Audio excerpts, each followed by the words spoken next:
ওয়ালাইকুম রহমতুল্লাহ। প্রিয় দর্শক, সবাইকে আজকের এই ভিডিওতে স্বাগতম এবং সেই সাথে আপনাদের সবাইকে নতুন বছরের শুভেচ্ছা জানাচ্ছি।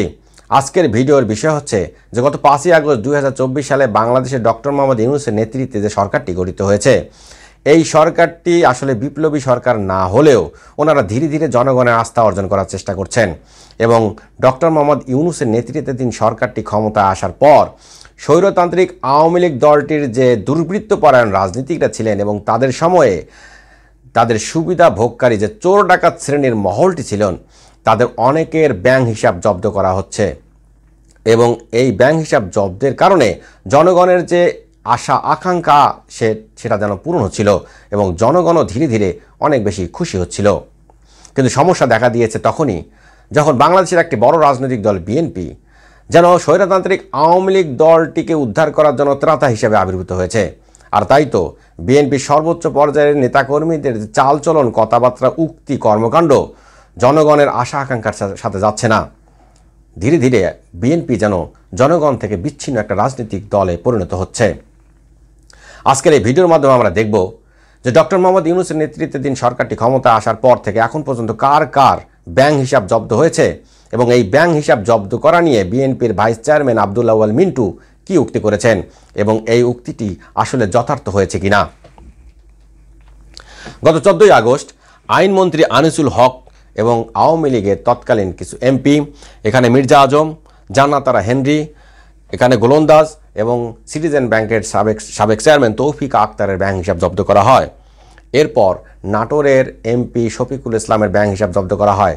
কথিত আছে যে শফিকুল ইসলাম এমপি হওয়ার পর যেন আলাদিনের চেরাগ হাতে পান, কেননা তার বিত্ত বৈভব ধীরে ধীরে মারাত্মকভাবে বাড়তে থাকে। এখানে আওয়ামী লীগের বর্ষিয়ান নেতা আমির হোসেন আমুর ব্যাংক হিসাব জব্দ করা হয়। বাংলাদেশে ইসকনকে যে প্রাতিষ্ঠানিক রূপ দিতে সাহায্য করা নওফেল, তার ব্যাংক হিসাব জব্দ করা হয়। এখানে বাংলাদেশের রাজনীতিতে যে সন্ত্রাসকে যারা একটা মারাত্মকভাবে প্রতিষ্ঠা করেছেন, সেই পরিবারটি শামীম ওসমান এবং সেলিম ওসমানের ব্যাংক হিসাব জব্দ করা হয়। বিসিবির সাবেক চেয়ারম্যান নাজমুল হাসান পাপনের ব্যাংক হিসাব জব্দ করা হয়। এখানে আমরা শেখ পরিবারের একজন মেম্বারকে দেখতে পাচ্ছি, শেখ সেলিমের ব্যাংক হিসাব জব্দ করা হয়। এস আলমের পিএস আকিজ উদ্দিনের ব্যাংক হিসাব জব্দ করা হয়।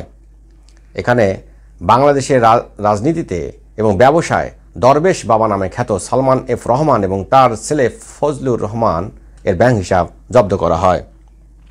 এখানে আমরা যাদেরকে দেখতে পাচ্ছি তারা হচ্ছেন আইনমন্ত্রী হাসান মাহমুদ, সাবেক স্বরাষ্ট্রমন্ত্রী আসাদুজ্জামান খান কামাল, পলক এম আরাফাত এবং সাবেক ভূমিমন্ত্রী যার নামে বিদেশে শত শত বাড়ির সন্ধান পাওয়া গিয়েছে, সেই সাইফুজ্জামানের ব্যাংক হিসাব জব্দ করা হয়। এখানে আমরা দুজন ব্যক্তিকে দেখতে পাচ্ছি, এনারা একজন হচ্ছেন সাবেক প্রধান বিচারপতি এবং একজন হচ্ছেন অ্যাটর্নি জেনারেল। তাদের ব্যাংক হিসাব স্থগিত করা হয় এই কারণে যে তারা মানি লন্ডারিংয়ের সাথে জড়িত। এখানে আমরা সাবেক ভূমিমন্ত্রী সাইফুজ্জামানের ভাই আনিসুজ্জামান ও তার স্ত্রীর ব্যাংক হিসাব জব্দের সংবাদ পাই। কুমিল্লার সাবেক এমপি আহমদ বাহাউদ্দিন এবং তার সন্তানের এবং তার ওয়াইফের ব্যাংক হিসাব জব্দ করা হয়। বঙ্গবন্ধু পরিবারের যে সদস্য মেম্বার জয়, পুতুল এবং ববির ব্যাংক হিসাব জব্দের সংবাদ আমরা পাই। এখানে বসুন্ধরার চেয়ারম্যান ও এমডির ব্যাংক হিসাব জব্দ হয়েছে। এখানে আমরা সামিট গ্রুপের চেয়ারম্যান আজিজ খানের এবং তাদের পরিবারের 11 সদস্যের ব্যাংক হিসাব জব্দের সংবাদ পাই। মূলত সামিট গ্রুপ এবং বাংলাদেশকে ব্যাংকক্রাফট একটা কান্ট্রির দিকে নিয়ে গিয়েছে। তারা সিঙ্গাপুরে সিটিজেনশিপ নিয়েছে এবং বাংলাদেশ থেকে বাংলাদেশের ব্যাংকগুলোকে লোপাট করেছে এবং এর জন্য শেখ হাসিনা একটা বেনিফিশিয়ারি। এখানে আমরা হাসানুল হক ইনুকে দেখতে পাচ্ছি, তার ব্যাংক হিসাব জব্দ করা হয়। এখানে আমরা শেখ পরিবারের আরেকজন মেম্বার শেখ ফজলেনুর তাপসের ব্যাংক হিসাব জব্দের খবর পাই। 71 টিভির প্রতিষ্ঠাতা পরিচালক বা যাই হোক না কেন মোজাম্মেল বাবুর ব্যাংক হিসাব জব্দ হয়। অসীম কুমার উকিল, উনি আওয়ামী লীগের সংস্কৃতি বিষয়ক একজন নেতা এবং তার ওয়াইফ অপু উকিল, তার ব্যাংক হিসাব জব্দ হয়। বহুল আলোচিত ডিবি হারুনের ব্যাংক হিসাব জব্দ করা হয়। এরপর ন্যাশনাল ব্যাংকের দুইজন পরিচালক রন হক এবং রিক হকের ব্যাংক হিসাব জব্দ করা হয়।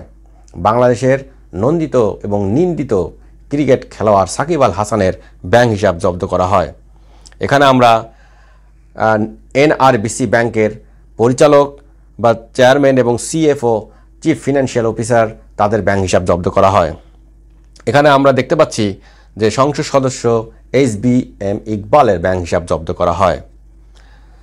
সাইমা ওয়াজেদ, যিনি শেখ হাসিনার সন্তান, তার সূচনা ফাউন্ডেশনের ব্যাংক হিসাব জব্দ করা হয়। এখানে আমরা যে ব্যক্তিগুলোকে আপনাদেরকে দেখালাম, আপনারা বলবেন যে এর মধ্যে কোন ব্যক্তিটি ভালো, কোন ব্যক্তিটি আমাদের দেশের জন্য কল্যাণকর ছিল। মূলত এখানে কোনো ব্যক্তি ভালো কোনো ব্যক্তি নয়। তারা বাংলাদেশকে তাদের যেন একটা বাণিজ্যের একটা কেন্দ্রবিন্দুতে পরিণত করে এখান থেকে ব্যাংকগুলো লোপাট করে, দেশকে লোপাট করে তারা টাকা পয়সা বিদেশে সরিয়ে নিয়েছে। আর তাই তো ডক্টর মোহাম্মদ ইউনূসের নেতৃত্বাধীন যে সরকারটি, সেই সরকারটি তাদের ব্যাংক হিসাবগুলো জব্দ করেছে। কিন্তু এখানে আমরা দেখতে পাচ্ছি যে বিএনপির ভাইস চেয়ারম্যান আব্দুল আউয়াল মিন্টু উনি বলেছেন যে যেভাবে ব্যাংক হিসাব জব্দ হচ্ছে তা আইনসিদ্ধ নয়। উনি মূলত ইকোনমিক রিপোর্টার্স ফোরাম নামক একটি ফোরামে আলোচনার সময় এই কথাবার্তা বলেন। ওনার এই কথা বা এই উক্তিটি জনগণের প্রত্যাশার সাথে যায় না। বিএনপির ভাইস চেয়ারম্যান হয়ে ওনার কাছ থেকে জনগণ অনেক ভালো উক্তি প্রত্যাশা করে। আর জনগণ এটা বুঝতে চায় না যে বিএনপি আওয়ামী লীগ দলটির সাথে আতাত করে সেই দলটিকে উদ্ধার করার জন্য ত্রাতা হিসেবে আবির্ভূত হয়েছে এবং বিএনপি আওয়ামী লীগের কোনো দোসর দলে পরিণত হয়েছে। যদি তাই হয় তাহলে জনগণ আওয়ামী লীগকে যেমন ছুঁড়ে ফেলেছে, বিএনপিকেও ছুঁড়ে মারতে বাধ্য করবে না। তবে আব্দুল আউয়াল মিন্টুর এই উক্তি কেন উনি করেছেন এ বিষয়ে একটু ঘাটাঘাটির পর দেখা যায় যে উনি স্বৈরাচার আওয়ামী লীগ সময়ে স্বৈরাচার আওয়ামী লীগের শাসনামলে ওনার ব্যাংক হিসাব জব্দ করা হয়েছিল। ওনার এবং ওনার 3 সন্তানের এবং 1 পুত্রবধূর ব্যাংক হিসাব মূলত জব্দ করা হয়। উনি কিছুটা ভুক্তভোগী, কিন্তু উনি যদি ভালো ব্যক্তি হন, ওনার ব্যাংক হিসাব জব্দ করার মাধ্যমে আওয়ামী লীগ ওনার উপর নির্যাতন করে, তাহলে এজন্য আমরা দুঃখিত এবং ওনার প্রতি আমাদের সিম্পেথি থাকবে। কিন্তু বর্তমানে আওয়ামী লীগ দলটির যে দুর্বৃত্তপরায়ণ রাজনীতিকদের এবং তাদের যে দোসরদের ব্যাংক হিসাবগুলো জব্দ করা হচ্ছে তা মোটেও কোনো জুলুম করা হচ্ছে না, বরং জনগণ এর চেয়েও বেশি কিছু দেখতে চায় এবং তাদেরকে যেন দ্রুতগতিতে অ্যারেস্ট করা হয় এবং তারা এই টাকা কোথায় পেল এবং টাকা পয়সা কোথায় সরালো তার যেন যথেষ্ট পরিমাণ তদন্ত করে তাদেরকে উচিত শিক্ষা দেওয়া হয়। সর্বশেষে আব্দুল আউয়াল মিন্টু উনি একটি ভালো কথা বলেছেন যে উনি বর্তমান সরকারের কাছ থেকে ভালো ভালো কথা শুনছেন কিন্তু উদ্যোগ দেখছেন না। আমরাও বর্তমান সরকারকে আরও বেশি গতিমান করার জন্য আহ্বান জানাচ্ছি তাদের কর্মকাণ্ড।